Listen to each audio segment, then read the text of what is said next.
Welcome to the Creative Life Podcast, the place where creatives go for inspiration. On this show, we sit down with artists, makers, and creative thinkers to talk about the real stories behind the work, the challenges, the breakthroughs, and the lessons that shape a creative life. Each conversation is designed to inspire you, encourage you, and remind you that your creative journey matters. My name is Jessica. I'm a creative coach as well as your host. I'm joined today by co-host Dr. Jacqueline Gibbons and a special guest. Let's get into today's conversation. Dr. Gibbons, who do we have on the couch today? Well, I am thrilled to welcome Dennis Stessman, a talented actor and storyteller originally from Omaha, Nebraska, whose passion for performance and creativity shines both on and off the stage. Dennis has been bringing compelling characters to life, from Bob Cratchit in A Christmas Carol to his role as Ken in Christmas Cookies, reminding us that great acting connects us deeply with emotion, humor, and shared human experience. Whether he's navigating the audition room with heart and humor or sharing behind-the-scenes moments with collaborators, Dennis brings honesty and joy to his craft. That is a beautiful introduction. I can't wait to see what we learn from Dennis. Dr. Gibbons, how about you kick us off with the first question? I will do that. Dennis, give us a 60-second elevator pitch of who you are. Yes, well, like you said, I'm Dennis Stessman. I was born and raised in Omaha, Nebraska. I'm an actor here in town, and I went to the University of Nebraska at Omaha and studied theater and acting. Graduated in 2016, and I've been acting ever since. That is Thank wonderful. You. Oh, sorry. I It's only the intro. Oh! Yeah, only the intro. Oh! Yes. So you still need your notes. Okay, sure do.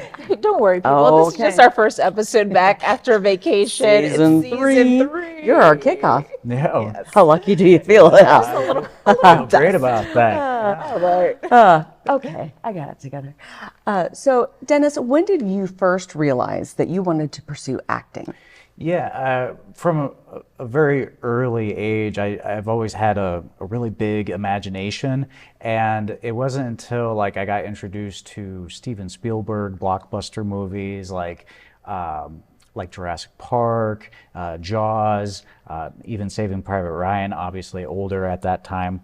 But what really got me into acting was seeing for the very first time Lord of the Rings, The Fellowship of the Ring. I was like in the second or third grade, saw it on the big screen, and I was just completely blown away and could not comprehend how like epic the story was, and I wanted to be a part of something like that one day. So that's where the spark sort of emerged, was from a lot of film work that I've seen over the years. Terrific, thank you. Wow. So my question actually is going to build off of this. I love the fact that you're watching a film. It's an epic film. I absolutely loved all the Tolkien films. Yes. But when you're, okay, so that's a moment that was early on that made you think that this could be your path, something that you could do. But when did that point happen when you're actually doing it? So when you're like, oh, actually, I do have the skills to do this. Right, yeah. That happened in high school. I was part of a production called The Nerd, and I was the lead role. And that was sort of a liberating moment for me, being the lead for the first time, not really having much experience, and be able to conquer that obstacle. It was hard at the time, but once the run was done and over with, and I earned the laughter that goes with the show, that really energized me, and I was like, all right, this is for me. This is my calling. So yeah. Oh, that's beautiful. And to happen at high school too. That's such a pivotal time in someone's life. I mean, you're getting ready to go on your college tours, and so that's beautiful that it happened for you in high school. I think part of it was, you say you want to do something in the arts, and a lot of people are like, good luck with that. Oh, I don't know. Sure. And even parents are sort of like, okay, but we'll see. And I was told that after my parents had seen me up on the stage doing that, really what put my mind to ease was when my father said that he could see me doing this. So that was a sort of a relief coming from a parent, and it just made me realize, okay, cool, let's do it, let's go. That's beautiful. And I can just imagine, that gives me goosebumps actually, because there are people in your life, especially when it comes to the arts, there can be that stigma. You won't eat. You're going to be poor. You're going to work a job that you hate just so you can do something that you love. Right? So to get that approval from your parents, or just that sign off, that nod, especially from a father. Yeah. My dad's my best friend. I love my dad. I love He's your watching dad, this too. show. Yeah. Yes, you know my dad. But it means so much when a father comes and says, I believe in you. Yeah. So now you're like, you sharing that moment just made me feel like, oh, wow. Like that sense of pride for you as well. Yeah. Right? Yeah, my mom was always supportive, but my dad has a different background, not in the arts in any way. So he was sort of really unsure of that path. So yeah, like it was a good moment. Yeah. Yeah, absolutely. And to add to that, where you said you had the feedback from the audience and their response to your humor. Yeah, absolutely. The combination of those had to be very affirming. Mm-hmm. Yeah. Oh yeah. Oh yeah. Absolutely. Especially so young. Yeah. Okay. Now, I'd like to know, when preparing for a role, there's kind of two parts to this question. Yeah. How do you prepare for this emotionally, but then also on a practical kind of level? How do you, what's your process?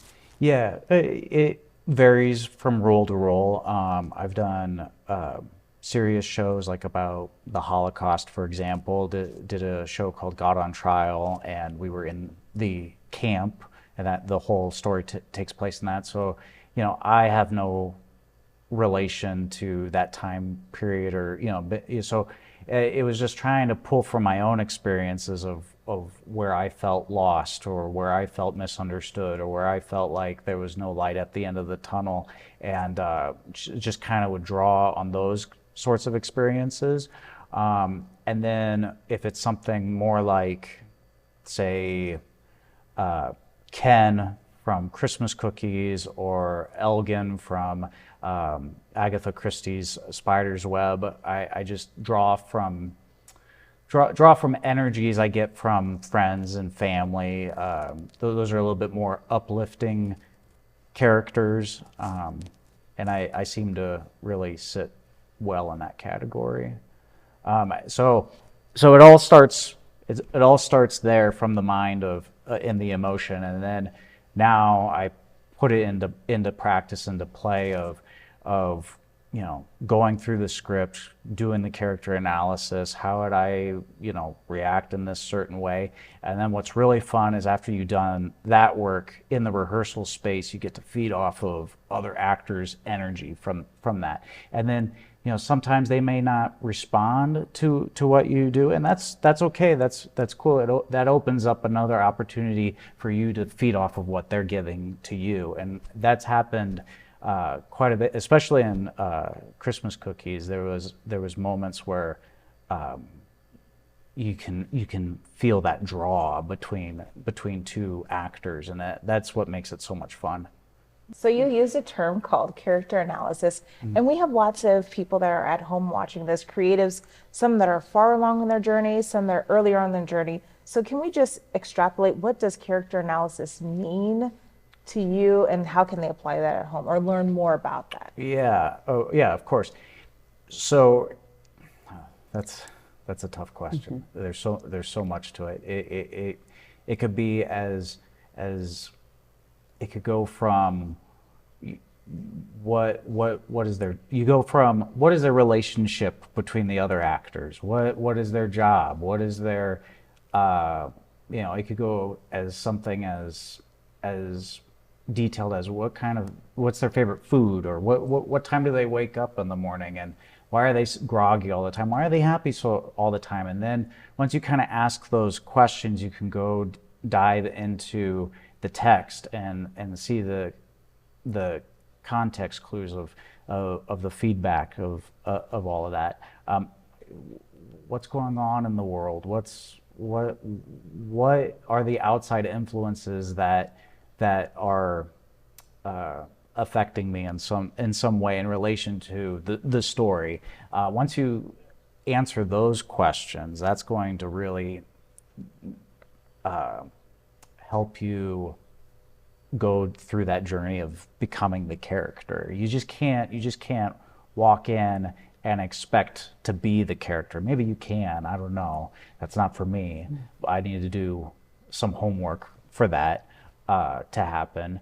I also feel like that just makes your performance more interesting once you have all those questions sort of answered. Just go who, what, when, where, why, start there.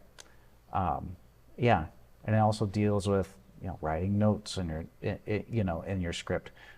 How do you as the actor feel when they say this to you, or how would you react, or maybe not even that. It could just be a feeling. It could be a color, green, and that could only mean something to you. It may not make sense to someone else, but that's just kind of the process. You got to do the homework of that to really dig into this person. It's not just a two-dimensional thing. It's not just text on a page. It's a real person in the story. So, yeah. That's really interesting. Thank you for going into that a little bit deeper, because I do think that helps. Because sometimes from the outside looking in, you see people that are on a stage, they've memorized lines, but what you have shown us is the mastery behind the art, and the fact that I'm paying Bob Crackett. I should probably know something about how people acted during that time. The character, you talked about a very sensitive subject. You're going to play with the Holocaust. I better understand what that emotional, psychological system was at that time. Right. You're talking about Christmas cookies and also the nerds. So they're all different flavors. So I really appreciate you going into that to say, I studied, I wrote notes. I asked myself, what kind of color does this person like? Right. Do they like pudding? No, they hate pudding. Well, why in the world would this? Yeah, I think that's beautiful. Yeah. That you do that. And look, it's all unique. It's all unique to the actor. They might. Some actors may be like, well, I don't need to know what they had for breakfast, and that's fine if that works. If that works for you, that's your process. And that's another cool thing about the community of actors is you learn things from each other. How did hey, your performance was so good. How did you get there? Well, this is how I did it. I never even would have thought to do that. Or, oh man, I wish I could do that, but I have to do this. So yeah, it's all about acting. Is about energy. It's all about energy, and that's really why I like it. Is just the exchange of energies between people. That's what. The livelihood of the show, and yeah.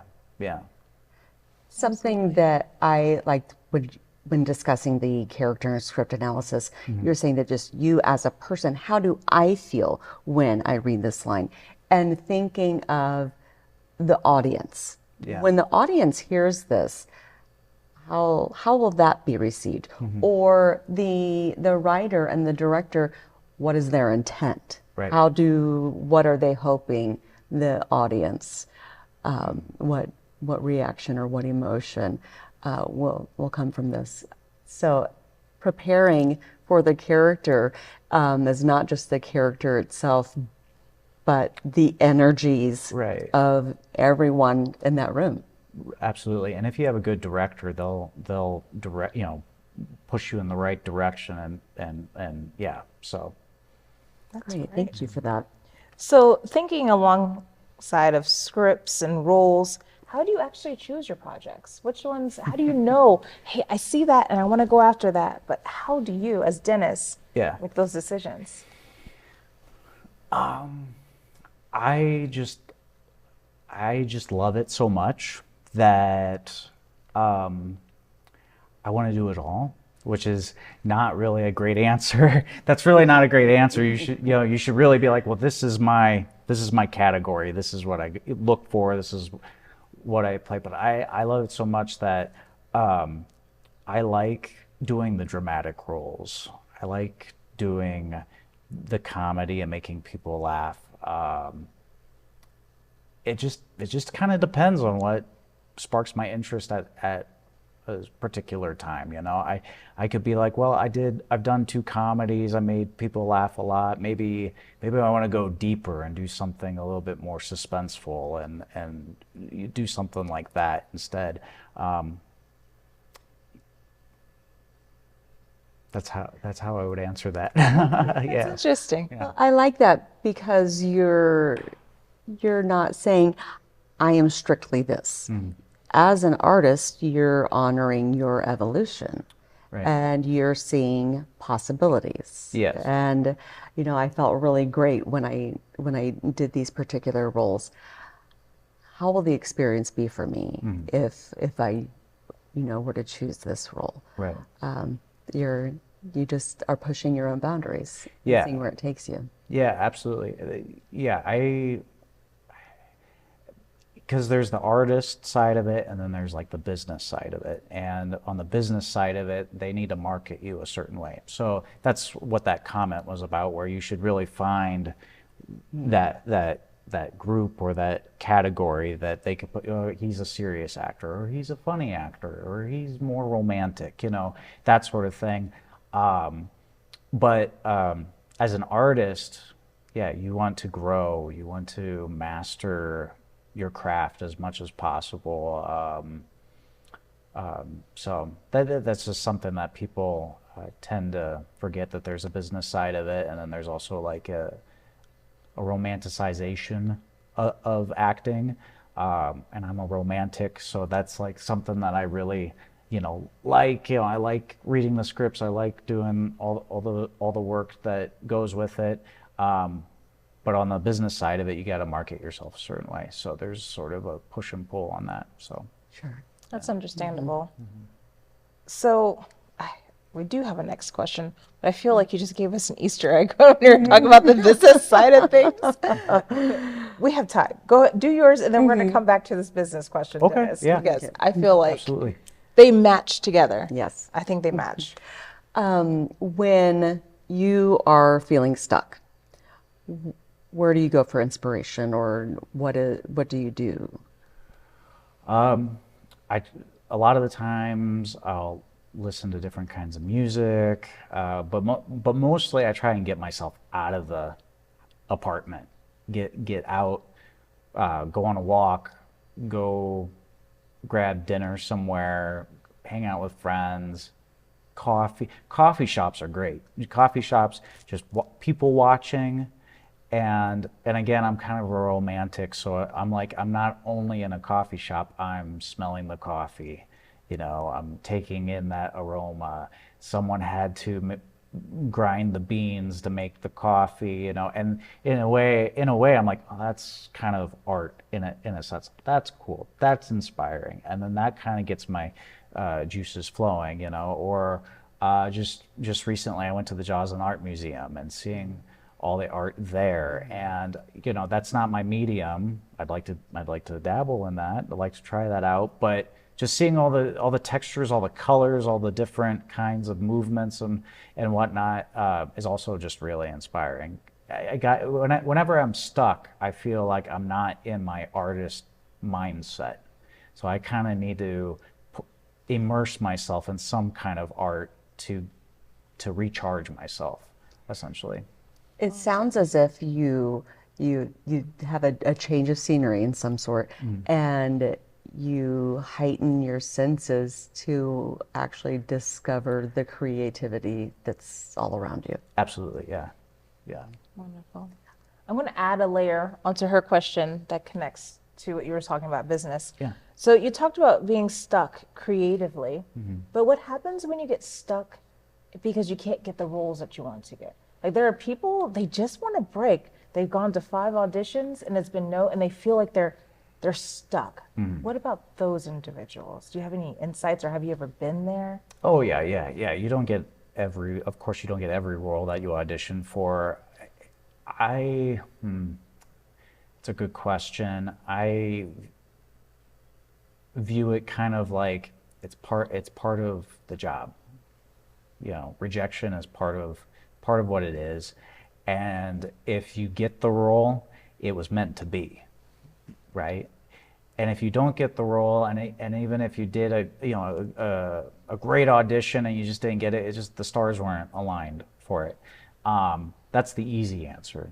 The hard answer is yeah, people are trying to make this their livelihoods. People are trying to make money, and each rejection is just another blow to them and to their bank account, and that adds other stresses. You got to you just have to have, let me put it this way. In your own world, you as a person, and I'm not talking about society or anything like that, just you as an individual, do you want to live your life full of fear or full of faith? And I would say go for a life full of faith. Yes, you didn't get the role, you didn't get the job.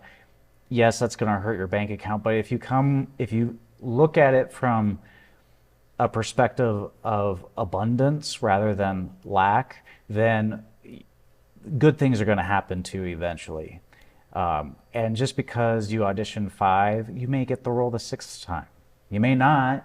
You know, that's the gamble. But the more you go at it, eventually you're going to get that big break, no matter how big or small that is. I try and live a life from a positive perspective. So whenever someone tells me about, I'm thinking about writing, or I'm thinking about drawing, or I'm thinking about this or that, and I'm always like, tell me more about that. Let's do that. Yeah, go for it. And, it's sort of 50-50. Sometimes people go through with it and some people don't, but it's because of their fear of failing, and that's just what art is you're not going to get it perfect every time. You're not going to get the role every time. You just got to crumple up that piece of paper, throw it, start again. It's always there. It's there. You are an artist. You feel like you're an artist. You have a voice. Go out and use that voice.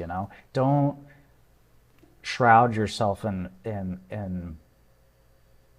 this idea that you're just not going to make it because of your ego. Acting is about playing. Acting is about stripping away your ego and just going for it. So my advice would be just keep at it. Don't lose the faith.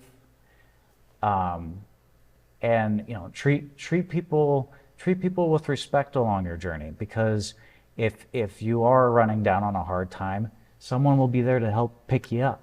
You're not alone, and just keep at it. That's beautiful advice. I really like the idea of play. Yes. Like when you come to it with, like you're saying, your mindset, respect, but also this openness, you're not leaning into the fear, but you're leaning into like the love, the full faith. Yeah. That's really beautiful. And I really like that idea of play. Like, come on, how many times as an adult do you get to play? Yeah. Like, what? Your imagination? Whenever like improv, for example, if you go to an improv and someone, or even just an improv class, and someone is hesitant to go up there because they don't want to look like a fool, it's like, this is the point. This is the point. No one's going to judge you, and if it doesn't work, right, that's okay.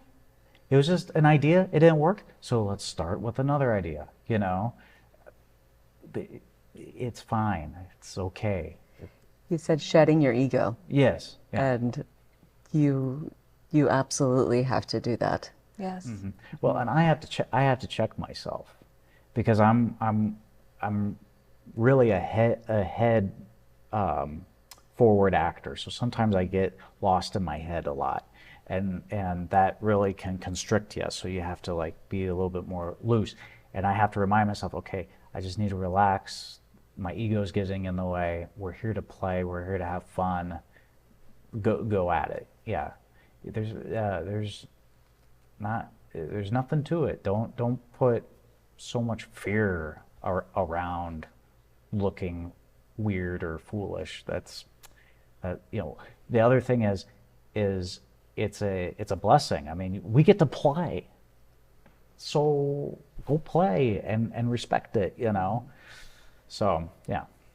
Well, unfortunately, our time to play is almost over. We're at the very end. But this has just been absolutely amazing. Dr. Gibbons, I can't wait to get on the couch with you. And so we have a capstone question. Dr. Gibbons is going to ask you it. And it's like a 30-second, just whatever pops into your mind first. Okay. What does the creative life mean for you right now?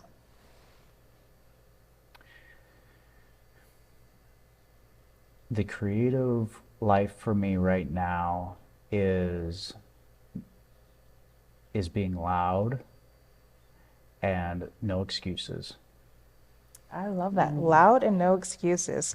Well, that wraps up today's episode of the Creative Life Podcast, the place where creatives go for inspiration. If this episode sparks something in you, don't keep it to yourself. Share it with a fellow creative. Like, share, subscribe. We're on social media. Make sure you follow us. And that way you can see behind the scenes moments.